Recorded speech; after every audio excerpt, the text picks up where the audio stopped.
What's up, folks? This is BG Alright. Today I'm going to be going into the Book of Jubilees Chapter 2 to speak about the 6 days of creation. Alright.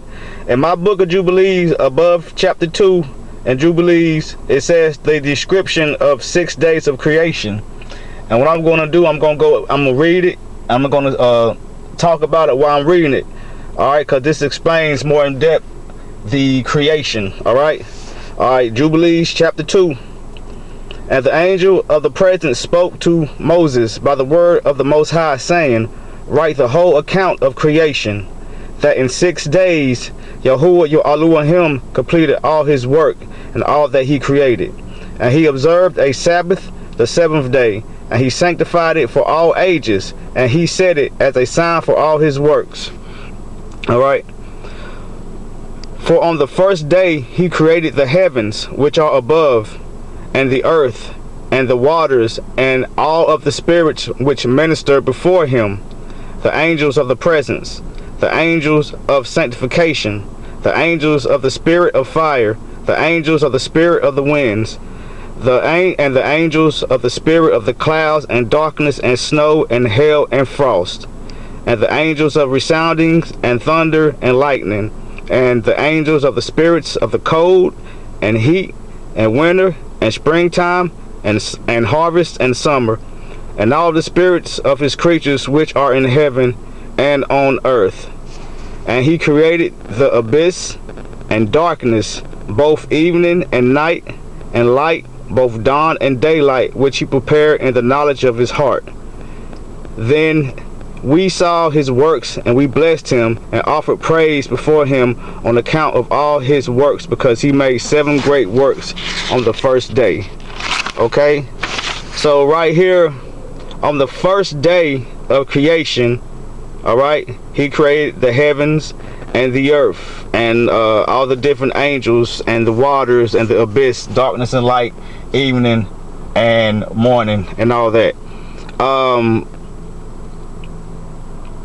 This doesn't say anything about the singularity and the Big Bang. But anyway, let's go on to verse 4 in chapter 2 of Jubilees. And it says, and on the second day he made the firmament. There that word goes again, the firmament. Alright. And on the second day he made the firmament in the midst of the water. Alright. Again, on the second day he made the firmament in the midst of the water, in the middle of the water. Alright. And the waters were divided on that day. Alright, listen to this. One half of them went up above, and the half of them went down beneath the firmament, which is in the middle over the surface of all the earth. Alright. Listen to that again. And one half of them, which is the waters, alright, and one half of them went down beneath the firmament, which is in the middle over the surface of all the earth. And he made only this one work the second day. Alright, so there you go. Here goes the firmament again, and he placed it in the midst of the water to separate the waters from the water. You got waters above the firmament and waters below the firmament, according to Jubilees. Alright, chapter 4. Alright. Now, it's not chapter 4, but chapter 2, verse 4. Sorry about that. Alright. And I'm going on to verse 5. On the third day he did as he said to the waters, let them pass from the surface of the whole earth into one place, and let dry land appear. Sound familiar? Sound similar to Genesis, right? Alright. And the waters did as he said, and they turned aside from upon the surface of the earth into one place outside of this firmament, and dry land appeared. And on that day he created for it all of the seas in each of their gathering places, and all of the rivers and the gathering places of the waters on the mountains, and in all the earth, and all of the ponds, and all of the dew of the earth, and the seed which is sown, and everything which is eaten, and the trees which bear fruit, and other trees, and the garden of Eden in Eden, in the place of luxury, and everything, these four great species, the Most High made on the third day. All right. So right there is similar to what it says in Genesis about the waters being gathered into one place, and the dry land, which was called earth, appeared. All right. Now let's go to verse 8 in chapter 2 of Jubilees, and it says, and on the fourth day he made the sun and the moon and the stars. All right, so he first created the heavens and the earth. All right, on the first day, but then on the fourth day he did what? He created the sun, the moon, and the stars. Okay, that is what he created. It didn't have a big bang and, you know what I'm saying, everything slowly was created. No, he created heavens and the earth first, and then he created the sun, the moon, and the stars. All right. And this is in verse 8. We're still in verse 8. Okay. And he set them in the firmament of the heavens, so that they might give light upon the whole earth, and rule over the day and the night, and separate light and darkness. And Yahuwah set the sun as a great sign upon the earth for days, Sabbaths, months, feast days, and years, Sabbaths of years, jubilees, and for all of the appointed times of the years. And it separates the light from the darkness, and so that everything which sprouts and grows upon the earth might surely prosper. These three kinds he made on the fourth day.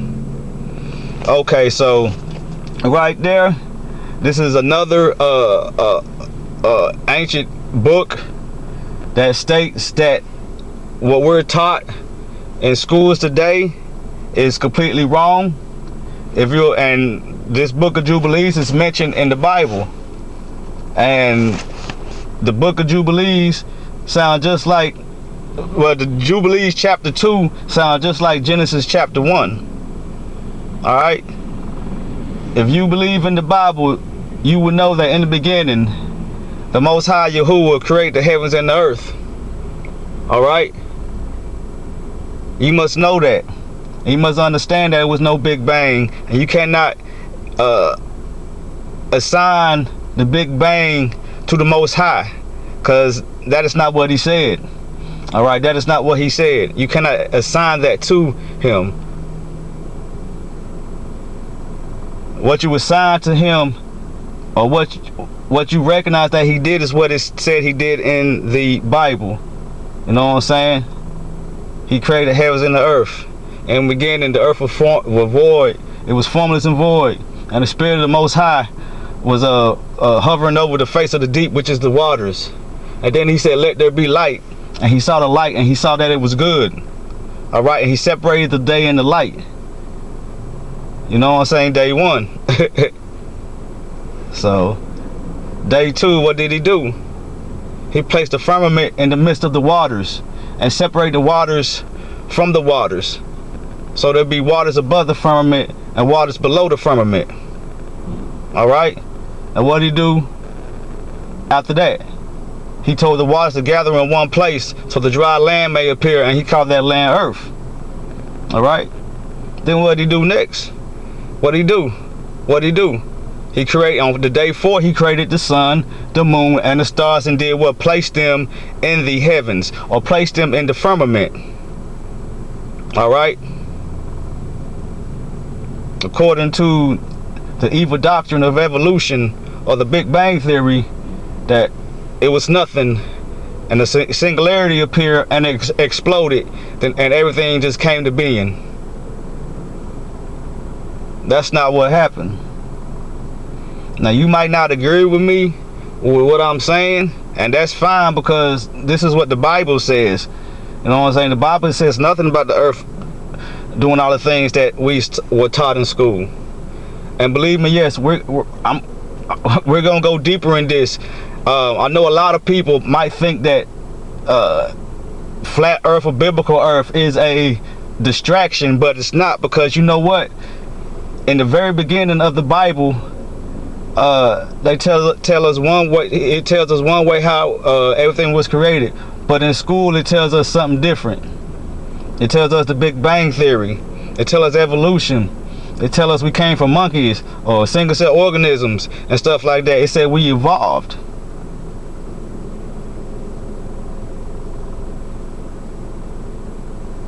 When we was always male and female.